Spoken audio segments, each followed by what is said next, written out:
ఉన్న దేవుని బిడ్డలందరికీ యేసునామమున వందనములు తెలియజేస్తున్నాం. ఈరోజు కొన్ని మాటలు మనము చూద్దాం. మరి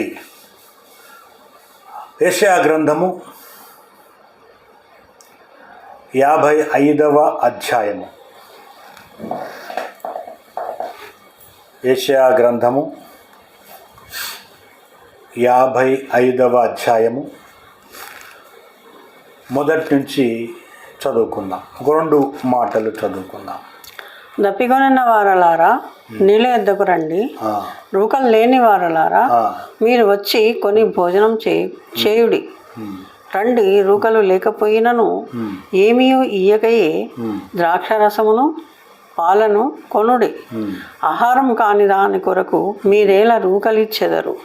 సంతుష్టి కలగజేయని దాని కొరకు మీ కష్టార్జితము ఎందుకు వ్యయపరచెదరు? నా మాట జాగ్రత్తగా ఆలకించి మంచి పదార్థమును భుజించుడి. మీ ప్రాణము సారమైన దానియందు సుఖింపనీయుడి. ఒక నిమిషం. హల్లెలూయా. చూడండి, ఇక్కడ ఒక మాట ఏం చెప్తుందంటే, దప్పికొనిన వారలారా నీళ్ళ యొద్దకు రండి.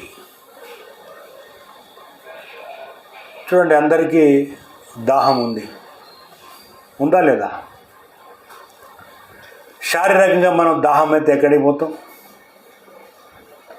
ఇప్పుడైతే ఎక్కడంటే అక్కడ నీళ్ళ బాటిల్ దొరుకుతున్నాయి, మనం కొనుక్కుంటున్నాం, తాగుతున్నాం. ఒకప్పుడు ఎక్కడ నీళ్ళు ఉంటే ఆడికి పోయి దాహం తీర్చుకునేటోళ్ళం. కాలువల వెంబడో బోరింగ్ల వెంబడో, బోరింగ్లు ఎక్కడ ఉంటే అక్కడ, పొలాలకు పోతే కాలువలు ఎక్కడ ఉంటే అక్కడ నీళ్ళు తాగేవాళ్ళం. సో ఇప్పుడంటే అంత అవైలబిలిటీ వచ్చేసింది, ఎక్కడ పడితే అక్కడ బాటిల్స్ దొరుకుతున్నాయి కాబట్టి కొనుక్కుంటున్నాం, తాగుతున్నాం. ఇది శారీరకమైనటువంటి దాహము నీళ్ళ ద్వారా మనము తీర్చుకుంటున్నాం. సంతోషం. నీళ్ళు కూడా శరీరానికి అవసరం. అయితే ఇక్కడ యేసు ప్రభువారు వాక్యం ఏం చెబుతుందంటే, చూడండి, దప్పికొనిన వారలారా నీళ్ళ యొద్దకు రండి. హల్లెలూయా. దప్పిక అంటే ఏంటిది? చూడండి, ప్రతి ఇంట్లో ఏదో ఒక సమస్య ఉన్నది. ప్రతి ఇంట్లో ఏదో ఒక సమస్య ఉన్నది. ఒంట్లో కూడా ఏదో ఒక సమస్య ఉన్నది. కానీ ఆ సమస్యలు తీర్చుకోవడానికి కొరకు ఎక్కడికి పోతే మనకు సమస్య తీరుతుందా అనేది తెలియక ఎక్కడెక్కడో తిరుగుతున్నాం. అవునా కదా? ఎక్కడెక్కడో తిరుగుతున్నాం మనం, కానీ దాహము తీరడం లేదు, తృప్తి కలగడం లేదు. అవునా కదా? అందుకే ఇక్కడ యేసు ప్రభువారు ఏమంటున్నారంటే, దప్పికొనిన వారలారా నీళ్ళ యొద్దకు రండి. నీళ్ళు అంటే వాక్యం. ఇక్కడ నువ్వు దేవుని దగ్గరకు వస్తేనే నీ దాహము తీరుతుంది. ఒక మాట చెప్తా. మా మామగారు, ఆయన ఒక మంచి మేధావి, ఒక retire employee, executive engineer. Executive engineer అంటే ఒక జిల్లా అధికారి. సో ఆయన ఎన్నో రకాల భక్తి చేసిండు. ఆయనకు ఎక్కడ కూడా దాహము తీరలే, ఎక్కడ కూడా దాహము తీరలే. మా యొద్దకు వచ్చిండు. మా యొద్దకు వచ్చి, బాబు,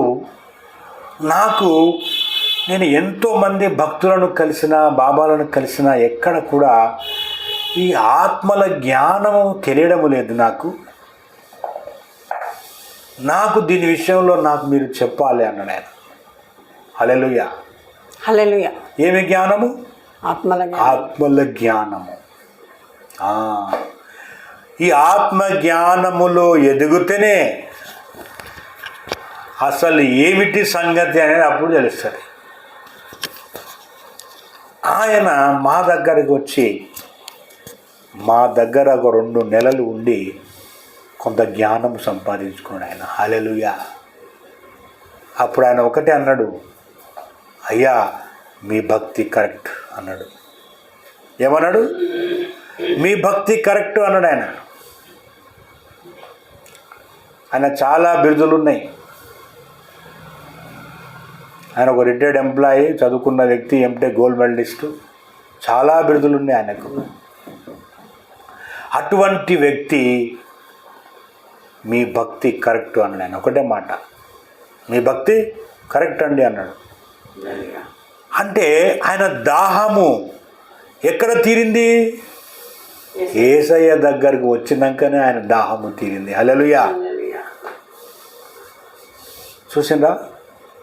ఆయన MTech gold medalist, REC first student. వాళ్ళ అమ్మాయిని నేను చేసుకున్నా. హల్లెలూయా. దేవుని నామానికి స్తోత్రం కలుగును గాక. కాబట్టి దాహము, అందుకే దేవుడు ఏమంటున్నాడంటే దప్పికొన్న వారలారా నీళ్ళ యొద్దకు రండి అంటున్నాడు. ఏమి నీళ్ళు? దేవుని వాక్యము. ఇక్కడికి వస్తే నీ దాహము తీరుతుంది. నీకు ఎన్ని డౌట్లు ఉన్నాయో క్లారిఫై అయిపోతుంది. నీకు ఎన్ని సమస్యలు ఉన్నాయో సమస్యలు వెళ్ళిపోతాయి. రోగం ఉన్నదా రోగం వెళ్ళిపోతుంది. బాధ ఉన్నదా బాధ వెళ్ళిపోతుంది. ఉద్యోగం లేదా ఉద్యోగం వస్తుంది. పిల్లలు లేరా పిల్లలు పుడతారు. నీకు ఏది కావాలంటే, వివాహము లేదా వివాహం అయిపోతుంది. హల్లెలూయా. దేవుడు అన్నీ చేయడానికి సమర్థుడు ఆయన, యేసయ్య. ఎందుకంటే ఆయనే క్రియేటర్ కాబట్టి. ఇది తెలుసుకోకుండా ఎన్నో రకాల ప్రజలు ఎన్నో రకాలుగా ఇబ్బందులు పడుతున్నారు ఈ సత్యము తెలుసుకోక. కాబట్టి అందుకే ఈయన ఈ మాట చెప్తున్నాడు ఇక్కడ. భక్తుడు, యేసయ్య భక్తుడు ఏమంటున్నాడంటే దప్పికొన్న వారలారా నీళ్ళ యొద్దకు రండి అంటున్నాడు. అందుకే వచ్చి ఏమంటున్నాడు? రూకలు లేని వారలారా మీరు వచ్చుకొని భోజనము చేయండి అంటున్నాడు. హల్లెలూయా. చూడండి, ప్రార్థనలో కూర్చుంటాం, ఏమైనా వేళ చెల్లిస్తున్నామా? ఏమన్నా ఇక్కడ దేవుడు ఏమంటే రూకలు లేని వాళ్ళంటే బీదలారా అంటున్నాడు. ఇక్కడ మీరు వచ్చుకొని భోజనము చేయండి అంటున్నాడు. ఏ భోజనము? ఆత్మకు ఆహారం ఇది. బైబిల్ వాక్యములు, దేవుని మాటలు నీ ఆత్మకు ఆహారము. శరీరానికి ఆహారము వేస్తున్నాం మనం రోజు 3 పూటలు. శరీరం బలంగా తయారవుతున్నది. కానీ ఆత్మకు ఆహారము లేకపోయే వరకు ఆత్మ బలహీనమైపోతుంది. కుంగిపోతావు. ఉత్తగానే బాధ వస్తుంది, శ్రమ వస్తుంది, కుంగిపోతావు. మరి ఆత్మకు ఆహారం ఉంటే, ఆత్మ బలంగా ఉంటే శరీరం కూడా బలంగా ఉంటుంది. మనోవ్యాధి ఎందుకంటారు? మనస్సు బాగలేదండి అంటారు. ఎందుకు బాగలేదు మనస్సు? మనస్సుకు ఎక్కడో గాయమైంది. మరి ఆ గాయం పోవాలంటే నీకు వాక్యము తెలియాల. వాక్యము తెలియాల. ఈ వాక్యము దగ్గరికి నువ్వు వచ్చినప్పుడు దేవుడు ఆ గాయాన్ని మాన్పేస్తాడట. హల్లెలూయా. బాధ ఉందా, ఆ బాధ తీసేస్తాడు. అందుకే ఆత్మకు ఆహారము కావాలి. అందుకే ప్రతిరోజు ప్రార్థన అవసరము. ప్రతిరోజు ప్రార్థన అవసరము. శరీరానికి 3 పూటలు వేసినప్పుడు కనీసము ఆత్మకు 2 సార్లన్న ఆహారము పెట్టాలి. ఉదయం ప్రార్థన, సెల్ఫ్గా ప్రార్థన చేసుకోండి, సంతోషం. సాయంకాలం ఈ విధంగా అయ్యగారితో కలిసి ప్రార్థనలో ఉండండి. మీరు బలం పొందుకుంటారు. మీరు బలం పొందుకుంటారు. ఆత్మకు బలం వస్తుంది. అప్పుడు ఆత్మకు బలం వస్తేనే ఆత్మ ధైర్యంగా ఉంటుంది. ప్రతి దానికి నువ్వు తట్టుకొని నిలబడగలుగుతావు. హల్లెలూయా. హల్లెలూయా. అందుకే మీరు వచ్చి భోజనము చేయుడు అంటున్నాడు. ఇంకేమన్నాడంటే రండి, రూకలు లేకపోయినను ఏమియు ఇయ్యకయే ద్రాక్షారసమును పాలను కొనుడి అంటున్నాడు ఇక్కడ. హల్లెలూయా. అంటే ఈ ఆహారము నీకు తృప్తిని కలగజేస్తుందట. చూడండి, ఒక దావత్కి పోయినాం అనుకో, దావత్ అంటే అందరికీ తెలుసు, పొంగనే ఏమేమి ఇస్తారో తెలుసు కదా. ద్రాక్షారసం ముందుగా పెడతారు, ఆ ద్రాక్షారం అయిపోయిన తర్వాత మందు ముక్కలు పెడతారు ముంగట, ఆ ముక్కలు అయిపోయిన తర్వాత బిర్యానీ పెడతారు, బిర్యానీ పెడితే అప్పుడు ఆత్మ అమ్మ బేవ్ అని తృప్తి అనిపిస్తుంది కదా. అలాగే దేవుడి దగ్గరికి వస్తే దేవుడు కూడా వీటన్నిటితో నిన్ను తృప్తిపరుస్తారంట. హల్లెలూయా. హల్లెలూయా. దేవుని నామానికి స్తోత్రము కలుగును గాక. కాబట్టి ఆయన రమ్మంటున్నాడు, వచ్చి భోజనం చేయమంటున్నాడు, దాహం తీర్చుకో అంటున్నాడు, కడుపు నింపుకో అంటున్నాడు వాక్యముతో. హల్లెలూయా. ఇంకేమన్నాడంటే, ఆహారము కాని దాని కొరకు మీరేలా రూకలిచ్చెదరు. వా, చూసినరా, మెయిన్ పాయింట్ ఇది. ఆహారము కాని దాని కొరకేమో 100,000 ఖర్చు పెడుతున్నాం, సరైన ఆహారం కాడనేమో ఫ్రీగా అడుగుతున్నాం. చూసినరా తేడా ఎట్లుందో? అవునా కాదా? ఆహారము కాని దాని కొరకు మీరెలా రూకలిచ్చారు అంటే, మీ పని జరగని కాడ మీరు మీ పంటను వేస్తున్నారు. అంటే బీడు భూమిలో మీ పంటను వేస్తున్నారు. బీడు భూమిలో వేస్తే పంట వస్తుందా? పంట వస్తుందా అండి? పంట కూడా ఎక్కడ వేయాలి? సారవంతమైన నేలలోను విత్తనం వేసినప్పుడు. పంట అంటే ఏంటి? విత్తనం. నువ్వు విత్తనము వేసినప్పుడు అప్పుడు పంట వస్తుంది. ఆ విత్తనము ఎక్కడ పడాలి? సారవంతమైన నేలలో ఆ విత్తనమును నాటినప్పుడు నీకు పంట వస్తుంది. నువ్వు విత్తనం వేస్తున్నావు, బీడు భూములు ముళ్ళ పొదల్లో వేస్తే విత్తనాలు మొలుస్తాయా? మొలవై. అందుకే అంటున్నాడు ఇక్కడ, ఆహారము కాని దాని కొరకు మీరేలా రూకలిచ్చెదరు. అంటే దానివల్ల ఏమైపోతుంది? వ్యర్థమైపోతుంది. మీ ఫలము, మీ పంట, మీ విత్తనము వృధా అయిపోతుంది. గ్రహించాల దేవుని బిడ్డలారా. ఇంకేమన్నాడు? సంతుష్టి కలగజేయని దాని కొరకు మీ కష్టార్జితమును ఎందుకు వ్యయపరిచెదరు. చూసిందా? సంతుష్టి లేదు. పోతానం, చర్చిలకు పోతున్నాం, సంఘాలకు పోతున్నాం, కానీ సంతుష్టి లేదు. ఆత్మకు బలమైన ఆహారము లేదు. రోగం వస్తే గుర్తుపట్టేవాళ్ళు లేరు, బాగు చేసేవాళ్ళు లేరు. ఏదో గొర్రెల మంద లెక్క పోతున్నాం వస్తున్నాం అంతే, గొర్రెల లెక్క. అలా ఉండకూడదు. జ్ఞానము తెచ్చుకోవాలా. ఆహారము కాని దాని కొరకు మీరెలా రూకలిచ్చెదరు. సంతుష్టి కలగజేయ దాని కొరకు మీ కష్టార్జితమును ఎందుకు వ్యయపరుస్తారు అంటున్నాడు దేవుడు ఇక్కడ. చూసిందా ఎంతమంది మీ కష్టార్జితాన్ని వ్యర్థం చేసుకుంటున్నారు? చూడండి, దేవుడు ఒక కార్యము చేయాలి నీ జీవితంలో. మనం ఒక దారి పోతున్నామంటే ఒక అద్భుతము జరగాలి, ఒక కార్యం జరగాలి. జరగాల వద్దా?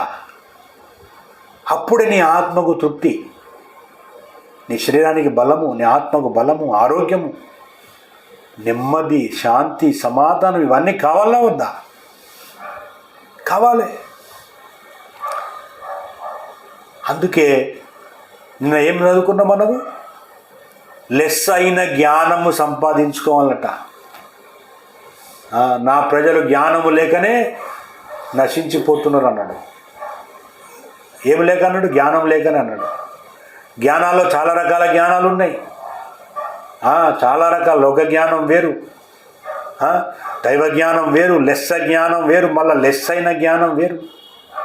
ఎన్నో రకాల జ్ఞానాలు. పుస్తకాల జ్ఞానం వేరు, బైబిల్ జ్ఞానం వేరు, ఎన్నో రకాల జ్ఞానాలు ఉన్నాయి. డాక్టర్ జ్ఞానం వేరు, ఇంజనీర్ జ్ఞానం వేరు.